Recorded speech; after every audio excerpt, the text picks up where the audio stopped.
Kabar duka datang dari Maroko, seorang anak laki-laki berusia 5 tahun yang terjebak di dalam sumur selama 4 hari telah dinyatakan meninggal. Sebuah pernyataan dari pihak kerajaan mengumumkan kematiannya beberapa saat setelah anak yang bernama Ryan Oram itu diselamatkan dari sumur, BBC melaporkan. Ryan terperangkap di sumur dekat rumahnya di desa Ikran, sekitar 100 km dari kota Chefchaouen pada 1 Februari sore. Saat itu ia sedang berada di dekat ayahnya, Khaled Oram, yang memang sedang memperbaiki sumur tersebut.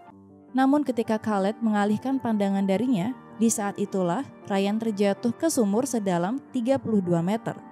Dilaporkan oleh Morocco World News, orang tua Ryan baru menyadari kecelakaan itu setelah mendengar suara Ryan dari dalam sumur. Upaya awal untuk menyelamatkannya menggunakan tali gagal dilakukan sehingga mereka menghubungi layanan darurat. Meski begitu, tim penyelamat pun gagal masuk ke dalam sumur karena lubang atasnya terlalu sempit, hanya berdiameter sekitar 45 cm. Selain itu, lubang sumur juga semakin sempit ke bawah sehingga orang dewasa sulit untuk mencapai tempat Ryan berada. Keesokan harinya upaya penyelamatan besar-besaran dilakukan, termasuk mengerahkan bulldozer untuk menggali tanah di sekitar sumur.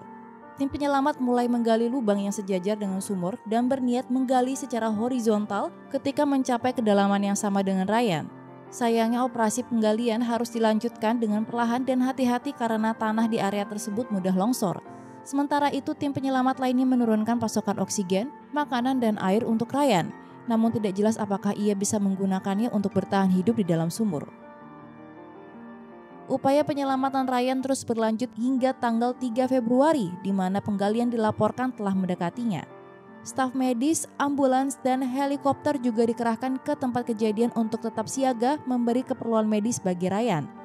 Ratusan orang berkumpul di sana, sementara ribuan orang lainnya dari dalam maupun luar negeri ikut berdoa agar Ryan bisa selamat. Bahkan hashtag Save Ryan juga sempat menjadi trending topik di media sosial. Dan pada 4 Februari, upaya penggalian akhirnya mencapai kedalaman 32 meter, sehingga tim penyelamat mulai menggali secara horizontal untuk mencapai Ryan. Namun ini saat-saat kritis karena kondisi tanah mudah longsor sehingga penggalian dilakukan dengan alat-alat manual. Pada 5 Februari pagi, tim penyelamat menegaskan bahwa Ryan masih hidup dan masih disuplai dengan oksigen. Mereka bahkan menyatakan harapan besar untuk penyelamatan yang aman bagi Ryan. Sampai akhirnya tim berhasil mencapai tempat Ryan pada malam harinya, terhitung 4 hari sejak ia terjebak. AP News melaporkan tim penyelamat membawa Ryan yang dibungkus selimut kuning ke ambulans, diiringi sorak-sorai banyak orang di tempat kejadian. Orang tua Ryan terlihat berada di dekat putranya dan ikut masuk ke dalam ambulans. Sayangnya, tidak lama setelah dibawa ke rumah sakit, pihak kerajaan mengumumkan bahwa Ryan telah meninggal. King Mohammed VI sebagai Raja Maroko kemudian menghubungi orang tua Ryan untuk menyampaikan belasungkawa. Kepada France 24, jurnalis Mohamed Adel El Tato mengatakan bahwa investigasi kasus ini akan memakan waktu sebelum semua fakta dapat diungkap, termasuk mengapa Ryan jatuh ke dalam sumur dan penyebab kematiannya. Bagaimana rangkaian penyelamatan anak-anak dari gua di Thailand? Beberapa anak laki-laki berusia 11 hingga 16 tahun dan pelatih sepak bola berusia 25 tahun hilang pada 23 Juni setelah memasuki sistem gua Tham Luang Nang Non di Thailand Utara.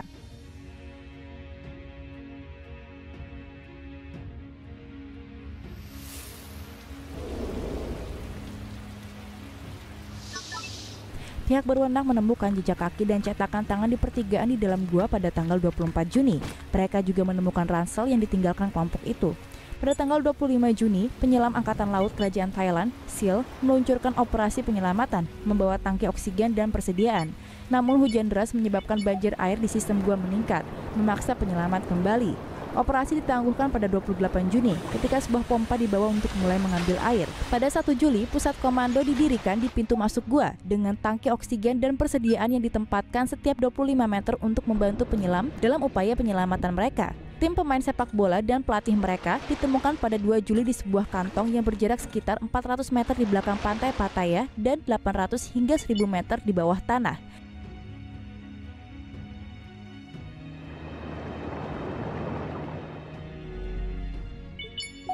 8 Juli, tim penyelamat mulai mengeluarkan anak-anak dari gua dengan 4 anak laki-laki pertama muncul dalam 11 jam. 4 anak laki-laki lainnya diselamatkan pada 9 Juli dan 4 anak laki-laki yang tersisa bersama pelatih mereka dibebaskan pada 10 Juli.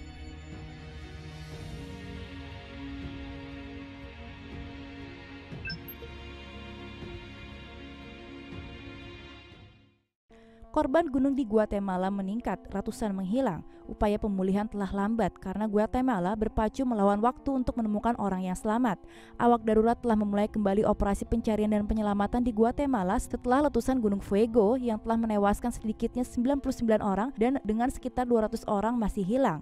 BBC melaporkan pekerjaan penyelamatan dihentikan sementara pada hari Selasa ketika letusan kedua mengirimkan gumpalan panas dan batu cair di sisi selatan Fuego. Menurut Guardian, beberapa tempat masih begitu panas sehingga ketika tim penyelamat menancapkan batang logam ke tanah, awan asap datang mengalir keluar. Petugas pemadam kebakaran mengatakan suhu mencapai antara 750 hingga 1300 Fahrenheit di bawah permukaan di beberapa lokasi. Reuters melaporkan gunung berapi mengalami letusan paling dahsyat dalam lebih dari 40 tahun pada hari Minggu ketika mengirimkan abu 33.000 kaki ke atmosfer. Kepala Badan Penanggulangan Bencana Guatemala mengatakan tidak ada peringatan evakuasi yang diberikan sebelum letusan besar-besaran pada hari Minggu. Lebih dari 1,7 juta orang terkena dampak letusan dengan lebih dari 3.000 orang saat ini di tempat penampungan.